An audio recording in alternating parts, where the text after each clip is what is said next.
and we're going to get started on time. First, I have a couple of housekeeping announcements to make. Please turn off your cell phones. All of our talks are YouTubed, and you can hear the cell phones just ringing away in some of our earlier YouTubes. If you go to whisper to your neighbor who's sitting next to you, we have very sensitive sound equipment in here. It picks up. So just for the point of this, if you've got to say something, just realize that might also be featured in the YouTube. I want to thank our sponsors, the Bayside History Museum, the Calvert Library, and the John Hanson Daughters of the American Revolution. And then my name is Grace Mary Brady, and I'm the founder and director of the Bayside History Museum, which we have been open for 20 years. We had our 20th anniversary. And I'm just going to follow with, I'm sorry that I'm not going to be standing in front of you today. My back is sore, gardening. So I will stand up though for questions and answers when we're finished. Today is really what I'd like to consider an appetizer. The whole county was full of boarding houses, hotels, motels, restaurants. So I kind of start in Solomon's, picked up a few little communities on my way up to the beaches, but I didn't do anything about all of the boarding houses and camps and everything that was located on the Patuxent. So this, for the purposes of this talk and the time that we have, you'll learn more than enough about what used to be here in Calvert County.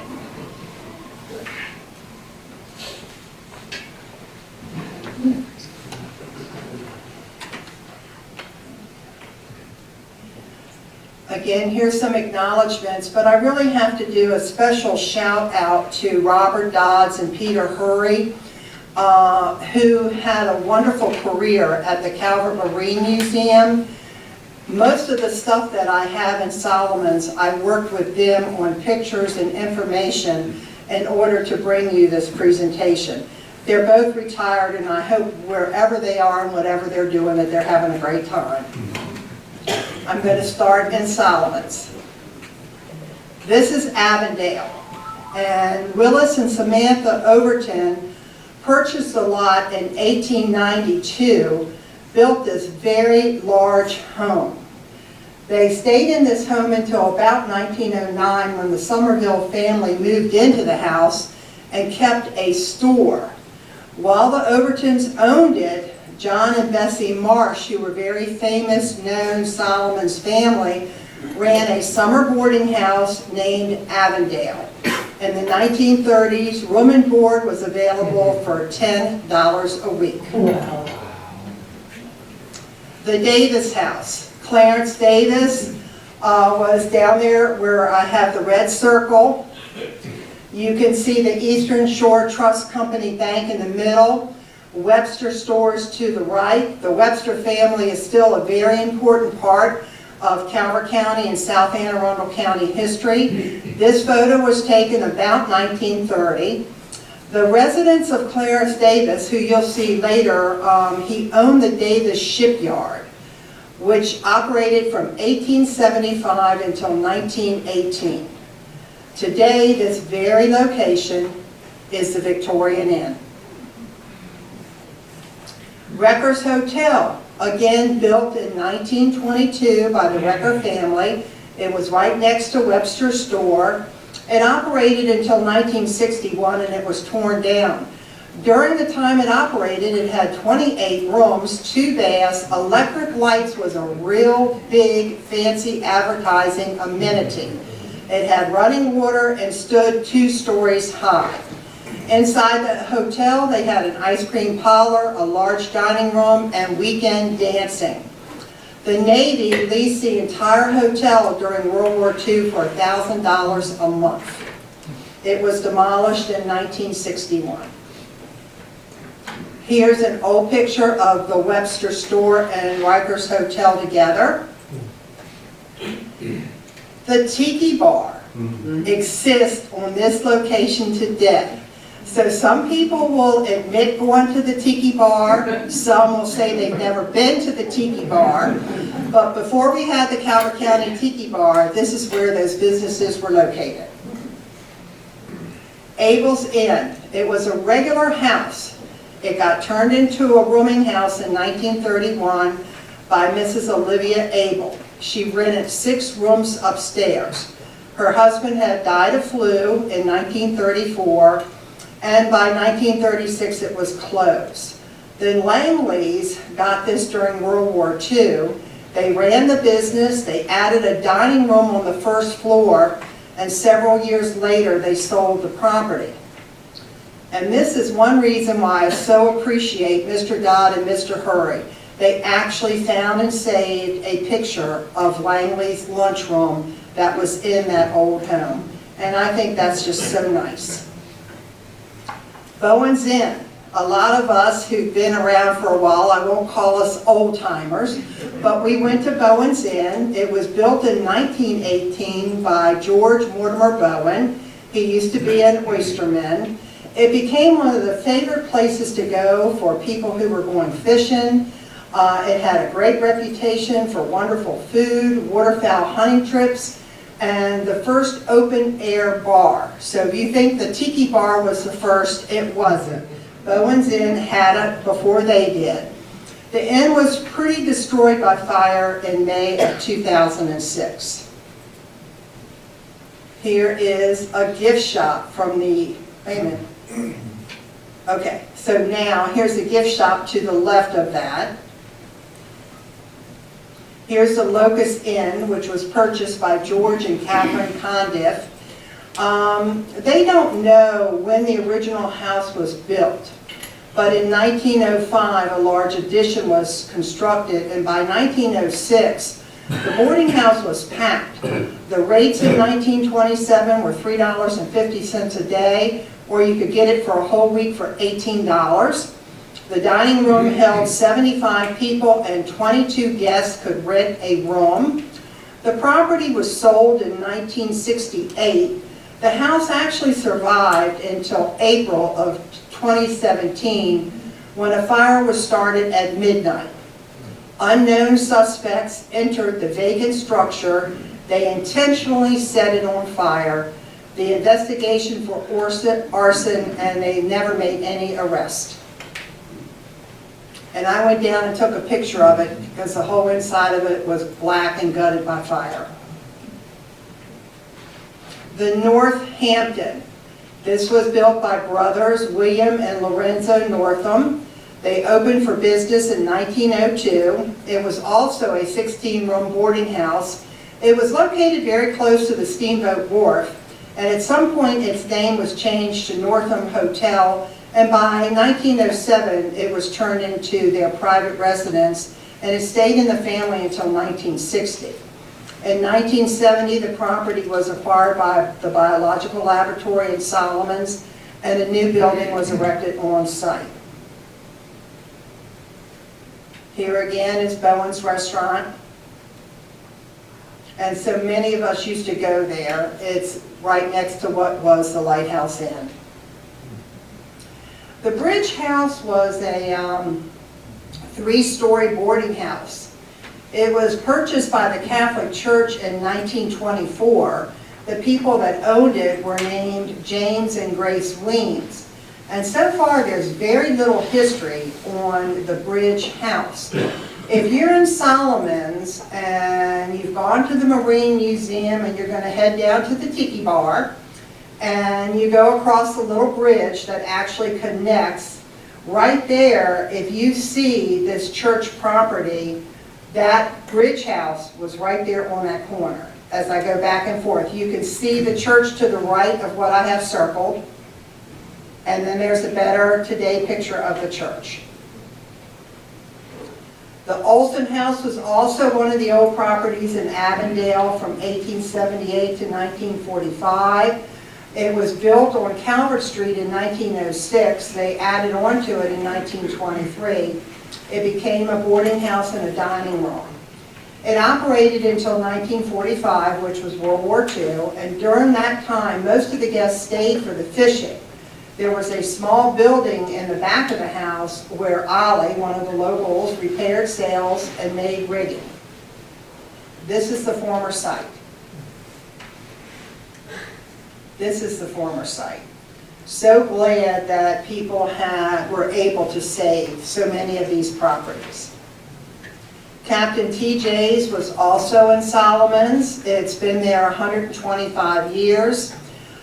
Today it's called the Back Street Inn, but this is how it started, and I went and took pictures of what it looks like now, and it's just lovely. They really have it's taken very good care of. If you go there to eat, the inside is just gorgeous, the grounds are beautiful. Sunset View, 1915, by a shipbuilder. His wife purchased the property on William Street. The house was enlarged in 1919 with a big 3-story addition. In 1926, they did another addition, and then in 1927, the 30-room boarding house could accommodate 100 people. Again, the rates were $3 a day or $15 a week. During World War II, it accommodated wives of servicemen who were stationed in the area. And it remained a boarding house until 1980, and then a residence until 1991. It was sold and demolished. Maples was owned by Dr. William Henry Marsh and his wife Mary. Everyone called Mary Miss Molly. The land was purchased in 1881, and they started taking in boarders. The house was enlarged to create 14 rooms. In 1898, the weekly rates were $5. If you can imagine, you got to stay there for a whole week for $5. By 1911, they could accommodate 20 guests. Dr. Marsh had an office in the front of the residence. Maples was to later be owned by George Bevins, who had rented rooms to wives of those serving during World War II, and it became a private residence in 2007. And this is a picture of Maples in 2017. The Lusby House and Inn, again, we're back in the 1920s. It was operated as a boarding house by Everett Lusby. Guests chartered their fishing parties through his son, Guy Lusby. I love the name of this, Aunt Mamie's Rooms. Operated from 1930 until 1959. Mary Woodburn was known to everyone as Aunt Mamie. She took the overflow when nearby boarding houses were full. Her guests included fishing parties and actors from the famous floating theater when in town. So they're referring to the James Adams Floating Theater, and if you check the museum webpage, that was one of our previous talks, and you could learn all about the James Adams Floating Theater that used to come into Solomon's. Riverside Inn, located on what is today Patuxent Avenue. It had a windmill pump. It was sometimes also known as Ketchum's Hotel after Asa Ketchum, who opened it as a boarding house in 1922. 5 years later it was sold. It remained a guest house through World War II. It was torn down in the 1950s, and some of the lumber was used to build a cottage in the back of the lot. Point Patience, 360-acre parcel, first patented in 1661 by the Ashcombe family. The original house was owned by John Perrin. It was burned twice by the British, in 1780 and in 1814. Point Patience is a long, sandy neck protruding into the Patuxent River. The best way to describe this, because you can look at this today, if you're leaving Calvert County and you're going across the bridge in Solomon's and you look to your right, that same long neck still protrudes out into the Patuxent River. So it was opened the summer of 1899. Boarding house summer in 1898. Rates were $1 a day, $5 a week. And in 1908, there was a newspaper reporting that there were 23 boarders staying there. the Beretta House at Drum Point Landing. This is a 1953 photo of the Beretta House that was built by Frederick Beretta. He lived in New York City. He had purchased more than 2,000 acres in the Drum Point area. He lost most of his fortune in the crash of 1873 and had moved with his family to Drum Point, where he built this large Italian-style house. Beretta moved his family to California in the late 1870s, and even though no other Berettas ever lived on Drum Point, the property remained in the ownership of this family until 1942. The house was demolished soon after World War II when the entire Drum Point area began to be developed. I showed you the Davis property earlier and the Davis house earlier. This is a wonderful inside picture of the famous Davis shipyard. There's a historic plaque down there by the Southern Maryland Sailing Association referring to the Davis shipyard. And in 1885, this boatyard was started by Marcellus Davis.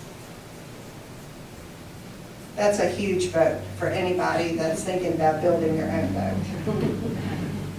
Evans Pier. How many go to Solomon's, and does this look vaguely familiar? Well, it should, because the pier is still down there. So this is a wonderful postcard picture of the Evans Pier, where you could rent a room, you could have a meal, you could dance the night away, and you could see a movie, all in one. The pier today in Solomon's. So all of these boarding houses, what did you do when you were visiting? You went fishing. I love this postcard of Catching the Blues. And I love this next picture of Woodburn's Restaurant. Woodburn's was a very local family, Edgar and Isabel Woodburn. This restaurant was every bright color that you can imagine, and a lot of boaters who were coming into the Solomon's Harbor would talk about the fact that they would look for the restaurant and they knew that they were close and ready to come in. Here's the Lore and Abbott Lantern Grill. And now I'm going to leave Solomon's, come up the Chesapeake Bay, and we're going to take a little stop at Governor's Run. Cliffs Hotel. Reopened May 26, 1945 in the middle of a southeaster. More than 200 ladies and gentlemen had 50 guests with them attended. They had music provided by the orchestra of the Mine Warfare Test Station of Solomon's, courtesy of Captain Williams. Near this landing, and I don't have a picture of this, but I feel it's important to talk about a lady named Mrs. Dorsey. She ran a country home. It was described in 1896 as being directly on the bay with fine bathing, fishing, crabs, and fresh milk. And as we go along this fresh milk theme, you all will hear over and over again, it was a real consideration back in the late 1800s and early 1900s to people when they chose a place to visit. Mrs. Tabbitt and Mrs. Dorsey also ran another boarding house close by, advertised as having good fishing, crabbing, boating, and bathing. So this is the only picture of the Cliffs Hotel I have from this area, but there were a lot more. And that's their advertisement. We're in Scientist Cliffs now. We're still coming up the bay. We're heading to North and Chesapeake Beach. Scientist Cliffs was really founded by Filippo Gravitt.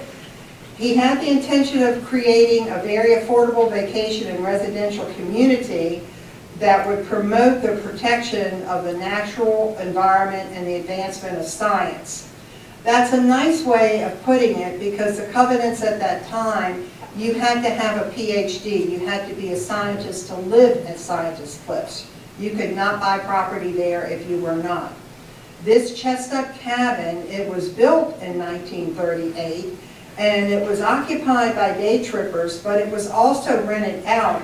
And most of the people that rented it out came down for a weekend to see if they wanted to buy a house all the way down in Scientist Cliffs. Because if you think about some of the science community at that time and some of the people who were working, it was really quite a long distance to come from Baltimore or Washington to go down to Scientist Cliffs. Most of the people that stayed at this lodge were interested in buying property there. We're in Prince Frederick. Hotel Calvert. When I posted about this talk, it was really fun because North Beach also had a hotel called the Calvert Hotel. So there were a lot of people that thought that this was the old hotel that was in North Beach, but it was not. This hotel has a real interesting history because it's also referred to as a Wisteria Hotel. And it was operated by George Turner. It was completely destroyed by fire July the 11th in 1967. And the only thing left is the wisteria vine. And if you go to Prince Frederick today, it'll put a smile on your face. If you're at the courthouse, across the street from the courthouse, between the Valerio building and the state police barracks, are the remnants of this still wisteria vine. And the garden club used to keep it up and take care of it. I really don't know who takes care of it now, but it's still there. All right, we're still in Prince Frederick. Linden was another one of the boarding houses. It was built in 1868 by Henry Williams. He owned the Weems Steamboat Company. It was the home of either an attorney or judge since its existence. In later years, Judge Gray's sisters, Sadie and Marguerite Gray, provided lodging in the Linden home for school teachers. Today it serves and houses the Calvert County Historical Society. There were also other boarding houses and hotels in Prince Frederick, but for the purposes of today, this is just to give you a taste of what was out there. We're in Chesapeake Beach, so we're getting close. The land development of the Washington and Chesapeake Beach Railway Company in February 16th of 1894. They had very grandiose hotel plans. Chesapeake Beach was intended as a resort for the wealthy from the get-go. A racetrack was built in Chesapeake Beach. It had glass windows that could seat 2,000 in the viewer's stand. The stables could hold approximately 600 horses. The development company went bankrupt in 1935 and the railroad ties were taken up. We could actually really do a whole talk on what happened in Chesapeake Beach during this time, but for today's purposes, this just gives you a taste. Here is one of the proposed Hotel Patuxent was supposed to be in Chesapeake Beach. This was planned on their plats and mapped. And think of the size of this as you look at it. It's just amazing what was intended to be here at one time. It's twin sister because not just one resort was planned, two. Here's the Hotel Chesapeake, proposed in 1894 by the Washington and Chesapeake Beach Railway Company. So imagine this in Chesapeake Beach 100 plus years ago. Now we go to the Little Belvedere House, which after you see those, it looks small. But from 1900 to 1903, it was used as a clubhouse to try to attract gambling. In 1904 to 1923, there were all kinds of ads that talked about balls that they had, receptions, fishing, hunting clubs, and if you stayed at the hotel, you would feel better. It was originally built to accommodate the racetrack, the stables, and the planned gambling at that time. The interior was fitted out to accommodate roulette wheels, poker, billiards, along with every other ornate and lavish decor that you could imagine. And May 31st, 1923, the hotel burnt down. What's interesting to me, and is not part of this talk, Fairhaven had its own equally large hotel at that time. There was a lot of competition, is the nicest way to put that, between the Belvedere and the hotel in Fairhaven. They were both part of the steamboat landings at that time, and ironically enough, both these hotels burnt down to the ground within 3 months of each other. So that needs to be investigated. It would be fun to do that. This is where the Belvedere would be sitting today if you live here at Chesapeake Beach. Chesapeake Beach had the Water Edge Hotel. And this was actually, if you saw the picture of the Belvedere and the fact that really the bay was in front of it, the Water's Edge Hotel was below the Belvedere and sat right on Brownie's Beach. Here's the Highview Hotel, all of this in Chesapeake Beach. Here's the W.H. Stebbins and Park Lunch Room. And this was located about 100 feet south of today's current railway station, which is now the Chesapeake Railway Museum. Maryland Dining House was also located between Belvedere and Chesapeake Bay. They advertised nice, cozy rooms for rent. The lunchroom was run by Ed Bentley, who offered fine chicken dinner a la Maryland, thus your Maryland fried chicken, and your chicken dinner was 50 cents. The Great Derby, we have pictures of this at the Bayside History Museum. They also have this at the Railway Museum. And this roller coaster was actually built in the water in the Chesapeake Bay. All of your rides were out in the water. And if you think about the fact that the Salt Bay ate the wood, if you think about the fact that the trees during the wintertime coming down the bay would tear out huge sections of the Derby, quite frankly, I'm surprised it lasted 10 years because it was very, very expensive to maintain and repair. Here's a beautiful picture of Picnic in the Park over in Chesapeake Beach. Amusement park rides. Joni and I made a trip up to Watkins Park before COVID because our merry-go-round had gone up there, and I wanted to see how many of our animals were still up there. And almost all of the animals from Chesapeake Beach, from our amusement park, still exist at Watkins Park right up 202. So if you don't have anything better to do one day, it really is wonderful to go up there and experience the joy of riding on a merry-go-round. Here's Snyder's Meals, and what really tickled me about the advertising, because I focused a lot on the advertising when I was looking at some of these, this was the first and last word in Wholesome Eats. Everything back then in Chesapeake Beach and North Beach was you didn't need a doctor, you had fresh artesian water and fresh milk. It's so interesting. Seabreeze. I had to put this in here because today this is Traders. So for all of us who are local and love going to Seabreeze with Josie and Bill O'Mara and love going into Traders, I'm so glad that some of these restaurants still exist. Here's the rod and reel. This photo was taken more than 60 years ago. This photo was taken 15 years ago, and we all see the new expansion of the resort there now, and I'm just waiting for them to finish so I can go take a new picture.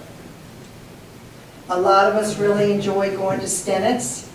So this is an early picture of Stennett's in 1936. This is a later picture of Stennett's to the right. I love that that big sign on top of Stennett's on the right found its house at the Bayside History Museum. and we were able to save yet another little piece of history.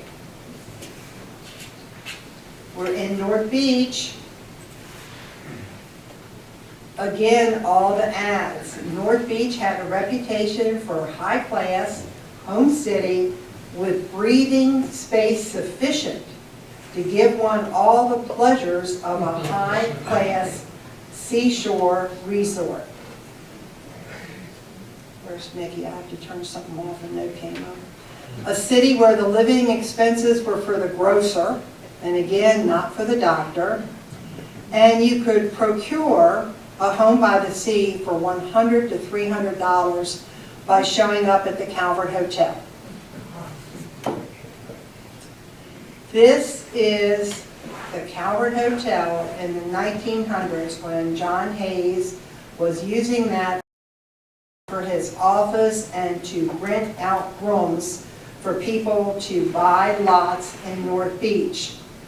Note the dirt road. This is Bay Avenue, and this is the corner of Bay Avenue and 3rd Street. Note how this looks over 100 years ago and what it looks like today. So this is the Calvert Hotel. This is the Calvert Hotel in 1960. This is the Calvert Hotel in 1970. And today, we all enjoy the beautiful community park there with our koi fish and the ability to just get outside and get some fresh air and enjoy our seaside by the bay. Now, I'm taking you to right next door to where this building is today. We're in the town hall today, and if you were to walk out the front door of this town hall and turn to your left, this was what existed on Chesapeake during that time. We had a movie theater, we had the Parker's Drug Store, we had everything that you could ever imagine. The Susan Anthony was really just an up-and-coming movie theater. We had a modern lumber company.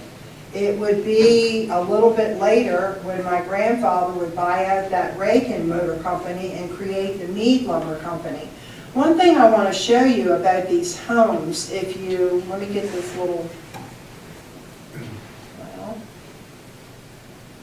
okay, right here is the drugstore. All the families in the 40s lived above their businesses, okay? That's one of the biggest changes from that time to today, because your business was underneath of you and the family actually lived above you. I bring that to your attention because in my grandfather's lumber company, my grandfather and my mother, everyone lived above the lumber company and the business was down there. So next to the lumber company, where I've circled it in red, those were 2 hotels. The Miramar was next to Frenchie's, and the Anchor Hotel has not been here for a long time. It really was very severely burnt in the 1945 fire. That's a piece of the Anchor Hotel when the lumber company, the grill next door, and that whole block that I just showed you all burnt down by fire. What's so interesting to me, and I'll go back real quickly, all these places that were here when they burnt down, think about this, this was 1945. Today it is 2024 and no one has built on that property yet. It has sat vacant all these years. So that's the whole corner that burnt down, right there. This was Grun's first, later it would be Frenchie's. And then here's a postcard of Miramar, and to the right of Miramar, this is your Grun's, which would later become Frenchie's. And there's so many people here, when you show a picture of Frenchie's, everybody just goes, "Aww." And you get hundreds of stories on Facebook about what they did in Frenchie's, who waited on them. It was usually Crazy Marie, and everybody loved Marie Iderola. Marie would join you for your dinner. She didn't bother her to stick a fork in your plate and eat right along with you. Frenchie's had beautiful Chianti bottles with candles, and all the wax overflowed, all of the candles on top of the Chianti bottles. I don't think there were more than 5 tables there at the most, but it didn't matter. Everyone loved it, and while they were waiting for their food, there was a very famous pinball machine inside of Frenchie's called the Annabelle Lee. There were only 100 of those made, and the reason I know this is I've tried to find it and tried to buy one, because there were so few made and they were so risque. When I finally found one down in Florida, it was over $10,000, so we certainly didn't buy that. But the Annabelle Lee had fans in front of her, and the better you played pinball, each fan would drop. So needless to say, my brothers certainly knew how to play that pinball machine. And if you were really talented and did a great job, at the end you would get to see Annabelle Lee in all of her glory. So this is where Frenchie's in Miramar was. So right here is our sign, so people know to turn to the Bayside History Museum, but here was Frenchie's and here was Miramar. This is the lot where the Anchor Hotel used to be. This, you've turned left on 3rd Street, and it's just a big blank lot on your left-hand side. And the houses that are actually built on Dayton, the Anchor Hotel backs up beside them, and it was a long pencil-shaped hotel that would have gone that way up against those. The Little Wanderer Hotel was right there on 3rd Street as you go to Dayton. They rented rooms. They had a lot of postcards, but I chose this one because it really showed the size and how big some of the hotels were in North Beach at that time. Today, it's a vacant lot. Everyone knows this little house that sits on the corner by itself. To the left of it would have been the Little Wanderer. To the right of that house, as you go towards Chesapeake, would have been the Miramar Hotel and Frenchie's. Sinclair House. Has anybody ever heard of this? This was also in North Beach, and they rented out a lot of rooms. It was actually located between what is today Neptune's and St. Anthony's Church. So if you think about where the rectory is today, that would have been where the Sinclair was. North Beach Hotel, where was that? That was on the corner of 3rd Street, on the corner of 2nd and Chesapeake. It would later get turned into the 2nd Sherbert's gas station and Citgo, and today it's where Fast Stop is. So all of this used to be where Fast Stop is today. Pines and Holly. This boarding house was between 2nd and 3rd Street, right on the waterfront, right on Bay. It was owned and operated by the Kearns family. And I just love this picture because everyone is dressed so formal. It looks like they're going out for a Sunday dinner or a stroll, but it really is just, it's so nice to have some of this history. We're back at the Calvert Hotel now because I wanted everyone to see. I've circled the Calvert Hotel, so look at all the boarding houses. You could do a talk on each of the boarding houses that were located on the waterfront of North Beach because they all rented rooms during the summer. There were thousands of people here during the summer, just thousands. Now, to the left and right of what used to be the hotel, to the left is our garden. You see our beautiful garden. And to the right, as you go down, is the Southlands.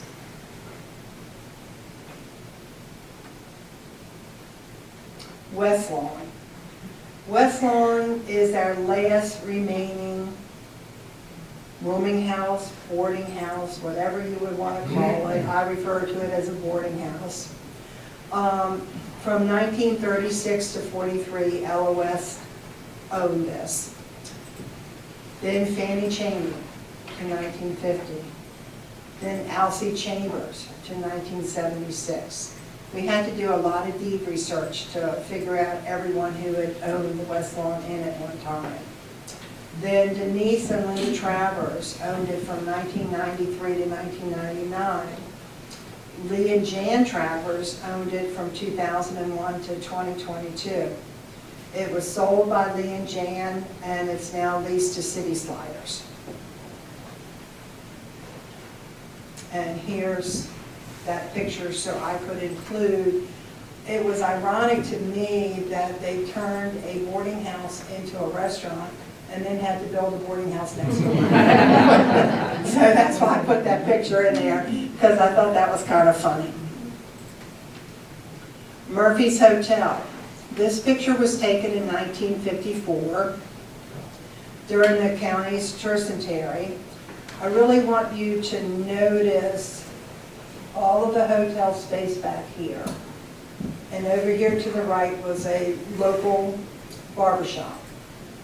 As we go forward, again, I'm bringing to your attention in 2017, I'm sorry, not that right, right here is just sitting empty while they use the front part for furniture and just stored stuff in the back. Anybody that knew Mom and Pop Brown, this was their liquor store. All of the locals were in there all the time, and including myself and my brothers and anybody else that I knew. And it was really interesting that this liquor store, Mom and Pop's liquor store, it was demolished in 2000 to make room for the new senior buildings, the new apartments. So this gives you an idea, because in the picture that I circled, that all brick, all of that's gone. That was demolished at the same time they took out Mom and Pop's liquor store. And that's what's left of the once great Marlowe Furniture Company. This is the Alta Hotel. The postcard calls it the Alta Hotel, but it was also known as the Alta Cottage, the Cotton Club, Blackie and Little's. And today it's the site of a new apartment building where a lot of people here get to live at Crossroads. Rose's was a hotel, a musical bar. They had a snack bar, and later years it became a long brick hotel. In 1951, the business caught on fire and it burnt down. And when it was rebuilt, that's when they started having those very low brick homes, brick hotels where you could rent. This is the only known picture of the Temple of Mirth. I have to say that North Beach had the Temple of Mirth and Chesapeake Beach had the House of Titillation. So, I'd like to have a picture of the House of Titillation. That's all I'm going to say. In 1933, we said goodbye to the Temple of Mirth due to the 33 hurricane. And these are actual hurricane pictures from that 33 hurricane, which I think it's so great that we have those. A lot of us grew up with Uncle Billy's. You could go in there and dance, you could roller skate. It had so many uses over the years. It was a movie theater. It evolved constantly, year after year, storm after storm. It didn't matter. It always came back with some use that was geared towards the community. This is your waterfront. That was behind the Mirth. Look at all the beach that used to be in front of those houses. There's no beach now, there's just a boardwalk. But there used to be a lot of sand in front of all of those properties. Here's Ewalls. Those ladies were amazing. I could do a book about Ewalls' dynasty, because Emma and Ella were true entrepreneurs. They owned 55 properties in North Beach that they rented so they could keep their help. Their help worked at the department store, the restaurant, the grocery store, the bar. They were really on the ball. They had a brother named Johnny. Everything had to be in their brothers' names. But if anybody grew up here, they knew it was Miss Ella and Miss Emma that ran Ewalls. Here's E-Walls as it continues to evolve as our post office. We used to have Sweet Sue's on the corner. I popped down to Rosehaven for a minute because if you grew up in the North Beach area, it really is important to mention Rosehaven and the Yacht Club because we went swimming there after the pool in Chesapeake Beach closed down. Everyone that grew up here and in North Beach Park, this is where we went to go swimming and to go out to eat. It's important to give a little bit shout out about the cabins, camps, and cottages because it fits into that nook of places that people rented when they came down to Calvert County. Here's just a few because it's my hope. I have Michael Kent in the audience, and he has done so much work on the camps of Calvert County. We twisted his arm next year to give us a talk on the camps that are in Calvert County. Here's just a few of the cottages so you get an idea. They were for sale. People came down to rent them for the summer. There were no facilities, so it's important to realize that there were no bathrooms in any of these cottages. Everyone had an outhouse. So sometimes the towns did not smell so good. We also had a bathhouse where they could change before they went to the beach. This is more of the summer cottages with a little baby boardwalk in front. I just love it. This is a picture from 1927, and you all know where this is. The cabin, again, here's Tom's cabin. You could come rent cabins, you could have lunch. It's Get Your Palm Read today, and it's across from Mexico. So today that's across from Mexico. Our museum represents all the way down to Dares Beach, so this is the end of Plum Point Road in the Carpenters Beach area. So here's Plum Point Road coming down. There was a steamboat landing out here. And the little bit that I'm going to talk about is over here to the left. It's just representative of all the cottages that were there. This family started these cottages after a major hurricane. They finally built a couple of them in the 1930s, and each year after they built the first cottages, they rented them. The rent was only $125 to $150 for the whole season. And your season was May through Labor Day in September. So you could have this wonderful cottage for a whole summer, but again, you did not have electricity in the beginning. You did not have bathrooms, and you certainly did not have kitchens. This is a picture I took of the cottages at Carpenters Beach, but the Irelands had cottages, Neal's Estate had cottages. This is just a sample of all the cottages that were everywhere. Again, here's more cottages. And here's a close-up of one of the cottages where people would stay for a whole summer for that small amount of money. Camps were everywhere throughout the county, and people stayed in camps that would vary. Some would stay for 2 weeks, a month.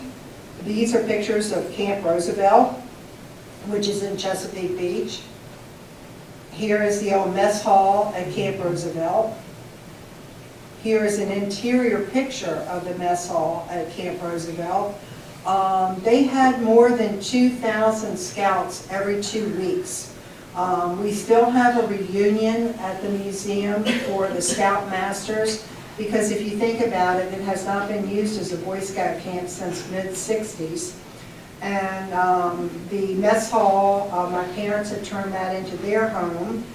They have since passed, and the people that own it now love to host the annual Boy Scout reunion, and they invite the people who were there and worked at Camp Roosevelt and actually cook them a whole hamburger, hot dog lunch to remind them of the good old days and fried chicken. These are cabins that were at the camp. Horseback riding. And I'm going to end talking about, it was kind of interesting to me as I did this project to look at Solomon's is an hour from here if you're driving. So I was thinking about all the amenities that Solomon shared with the beaches. So we all had restaurants, we all had movie theaters and dancing. We all had the steamboat landings and famous bands with daily and weekly entertainment. We all had local watermen, fishing, crabbing, water skiing, yacht clubs, grocery stores, and barbershops. You could really do a whole talk about the yacht clubs that started existing in the 50s. It was the thing. We had international fishing tournaments, World War II bases, bowling, ice houses, because how did you keep everything cold if you did not have electricity? Dairy milk, flooding, and hurricanes. So all of these amenities we shared, and when I say we, I'm talking about our Twin Beach community. We shared this with Solomon's. The biggest differences, Solomon's had those wonderful world-class boat builders. They had a huge World War II population, which would be a whole talk about what went on in Solomon's during World War II. They had the J.C. Lohr Oyster House. They were not a municipality, even though in the beginning they could have been. They never formed. And they're the home of the Chesapeake Biological Laboratory. The Twin Beaches had gambling, the beaches, the train service, the amusement park. Both North and Chesapeake Beach are municipalities, and I love to brag that we had the first fire department. So in closing, I'm just going to say thank you, and I have to stay within my 45 minutes. And I'd be delighted to answer any questions. Does anybody have any questions? Yes. All the boarding houses along the shore, were people staying in them during the winter, or was that only summer trade? It was primarily summer. For instance, the beach didn't even start to winterize until, if you think about a couple things that put the nail in the coffin of North Beach, outlawed slot machines, built the Bay Bridge. So we were the ocean city for the state of Maryland until they built the Bay Bridge and everyone started going over there. So we really didn't start winterizing in this area until the 60s and early 70s. You would have thousands of people here during the summer, and I lived here, and there weren't 400 people here during the winter. It was very, very different. So, yes? You were measuring Sweet Sue's. I used to work there, and as I look back, I go back to the other side and think about what accomplished I did. Good, good. Well, that's a nice thing about all the businesses here at the museum. We have several exhibits about people who worked here but didn't live here. So none of these businesses could have survived without a lot of workforce and people to help. So we were, during the summer, it's thousands, and something that both the beaches shared, which people talk about, there's never been any place to park. Chesapeake Beach and North Beach have needed parking for more than 100 years. It just didn't matter whether you came down, there was never any place to park. So that's something, a challenge that they still face. Jan? Wasn't there also near Camp Roosevelt a camp for blacks that was separate from the Camp Roosevelt? That's a new camp that we just wrote about. It wasn't near Camp Roosevelt though. What happened was my parents had bought the old Boy Scout camp, and in my father's papers he had made 2 or 3 notes, find Camp Chesapeake. So it took me 3.5 years to find Camp Chesapeake. We did a whole talk on it a couple weeks ago, so you could look at that on YouTube. But Camp Chesapeake existed in Lusby, and it was during segregation, so that was the camp. If you were African American, you went all the way down to Lusby to go to Camp Chesapeake. It only lasted, it was Camp Boy Haven first in the 30s, YMCA for boys, then Camp Chesapeake, but whoa, along comes 1955, and the same guys who came here 3 weeks ago to talk about going to Camp Chesapeake also went to Camp Roosevelt in 1955 because by then it was segregated. So Boy Scouts has a really fascinating history. And most of their early camps for African Americans were started at the local YMCA's. Anybody, more questions? Okay, well, have a great day.